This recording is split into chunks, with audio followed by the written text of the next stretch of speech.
Real Talk with AI News Edition. Our content is generated and presented by AI as inspired by the cutting edge of YouTube's AI scene. We, as AI agents, will not always get it right, so always verify information from authoritative sources. Our goal? To spark your curiosity and ignite discussions about the AI revolution happening right now.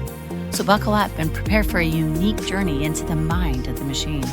Yes, it's time for some real talk with AI about AI news. Okay, so you've been digging into this whole AI thing, and you've given us quite the reading list. Interviews, research papers. I even saw some code samples in there.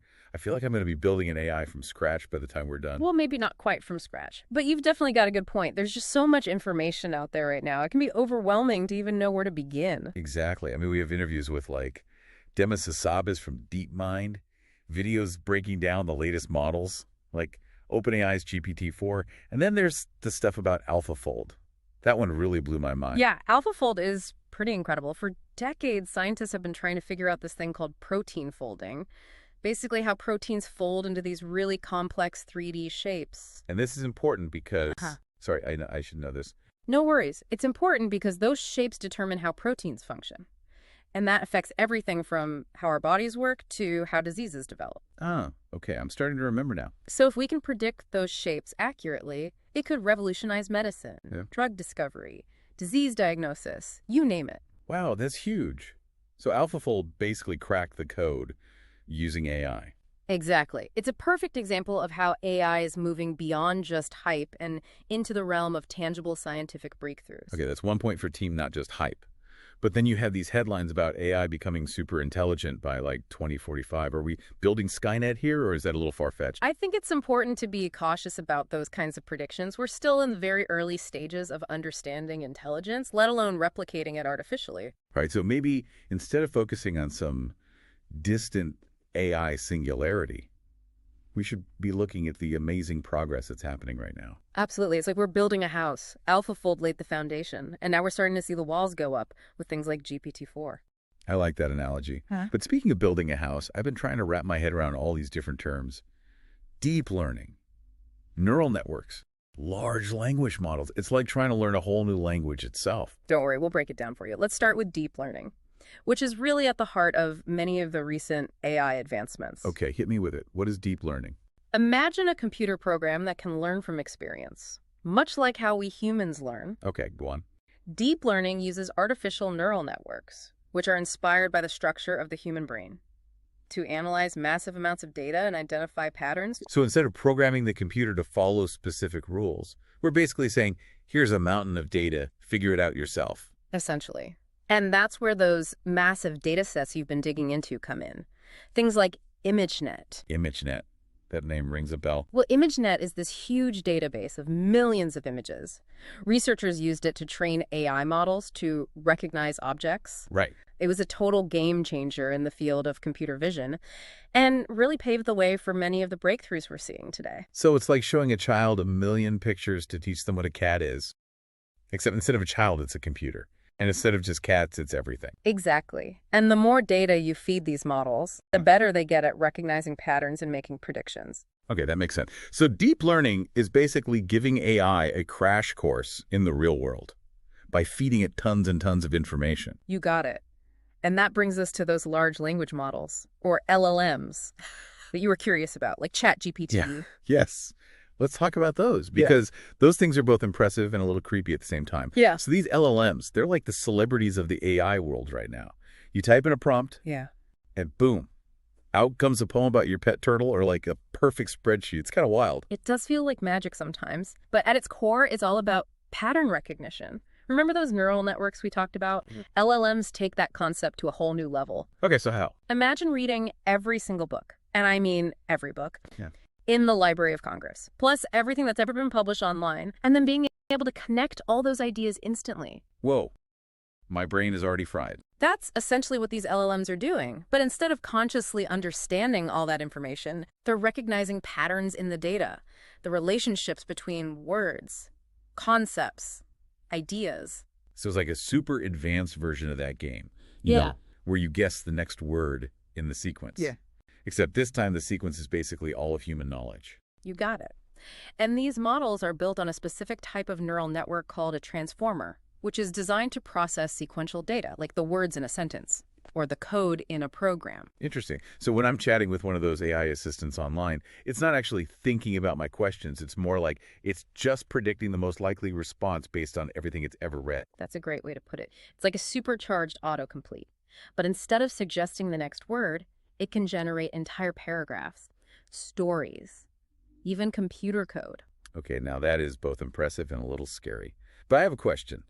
In one of those research papers, I read about something called chain of thought prompting. That sounds kind of intense. What's that all about? Ah, good catch. That's a really interesting area of research. It highlights how researchers are trying to push the boundaries of AI reasoning. How so? Well, they're finding that if you guide the AI to think step by step, like how a human might solve a problem, it can actually get much better at tackling complex tasks. So it's like we're teaching the AI to show its work. Exactly. And this kind of research is leading to some really exciting advancements in how AI can be used. It's not just about generating text anymore. It can actually do things in the real world. Like in that robot android video you sent. Exactly. That thing was straight out of a sci-fi movie. It's a perfect illustration of how these advancements in AI are moving beyond the digital realm and into our physical world. I mean, we've seen AI generate recipes before, but this was different. An actual robot in a kitchen following instructions to make a meal. And that has huge implications for the future of work. Okay, true. Like, are robots going to be taking over all the jobs? It's a valid question. But remember what we said earlier. It's a step-by-step process. That robot in the video is still very much in development. It can perform a specific set of tasks in a controlled environment. But it's not about to replace chefs entirely. So it's not about humans versus robots. It's more about humans and robots working together. Exactly. As AI continues to evolve, it will likely change the nature of many jobs. I can see that. Some tasks will be automated, which will free up humans to focus on things that require more creativity, critical thinking, problem solving, those uniquely human qualities that are still very difficult to replicate in machines. That is reassuring. But how do we prepare for that future? It's hard enough keeping up with the latest iPhone. It can definitely feel overwhelming, but I think the key is to stay curious. Be adaptable. Don't be afraid to experiment with these new technologies, even if it's just playing around with ChatGPT or trying out a new AI-powered app. So embrace it instead of fearing the unknown. Exactly. We're living in a time of incredible technological advancement. Instead of worrying about robots taking our jobs, we should be thinking about how we can leverage these tools to solve some of humanity's biggest challenges, create new opportunities, and maybe even have a little fun along the way. But it's also important to be mindful of the potential downsides of this technology. That's a good point. What happens when these AI systems get things wrong? Right. While AI has made remarkable progress, it's important to remember that it's still in its early stages. It's easy to forget that sometimes. Current AI systems are very good at what they do, recognizing patterns, making predictions, following instructions, but they lack the common sense, the nuanced judgment, and the ethical reasoning that humans have. So we've got these incredibly powerful tools, but they're still just that. Tools that need to be used responsibly and thoughtfully. Now you're getting it. And that's why it's so important to have these conversations, to explore both the potential and the limitations of AI. Because ultimately, the future of AI is not something that will be decided by algorithms. It's something that will be shaped by all of us. And that is something worth thinking about. You know, it's amazing. We started talking about AI, and I felt overwhelmed with all the information. But now I just want to learn more. It's a really exciting time to be learning about this stuff, but it's not just about the technology itself. It's about what we decide to do with it. Exactly. It feels like we've been building this house of AI, laying the foundation, putting up the walls. But now we actually need to think about the people who will live in it. That's a good analogy. It makes it feel more real, you know? Definitely. Like with any house, we need to make sure it's built to last, that it's safe, and that it actually makes our lives better. Absolutely. But where do we even begin? Well, we can start by becoming more aware of how AI is already being used. Like what? Well, think about the last time you watched something on Netflix. Those recommendations you see? AI is powering those. Oh, wow. Or when you use your phone's GPS to avoid traffic, AI again. Huh. You're right. I never really thought about it like that. It's easy to forget that AI is already all around us, and it's only going to become more common. So what do we do? We need to become more informed. How? Don't just accept that an algorithm is suggesting something. Like a product or a song? Yeah. Ask yourself how it works. What data is it using? Are there biases built into the system? So basically, we need to start reading the fine print. Exactly. The more we understand how these systems work, the better prepared we'll be to make smart choices, both as individuals and as a society. This is a lot to think about. It is. But the good news is, we're not alone in this. What do you mean? There are tons of people working on these issues. Ethicists, policymakers, researchers. And they need our help. So what can we do? Keep asking those questions. Okay. Keep learning. Keep talking about this stuff. I can do that. It's how we shape the future. Well said. Yeah. This has been a really insightful deep dive. Thanks for guiding me through it all. You're welcome. It's been a pleasure. And to everyone listening, keep learning about AI. Stay curious. And don't be afraid to ask tough questions. The future is ours.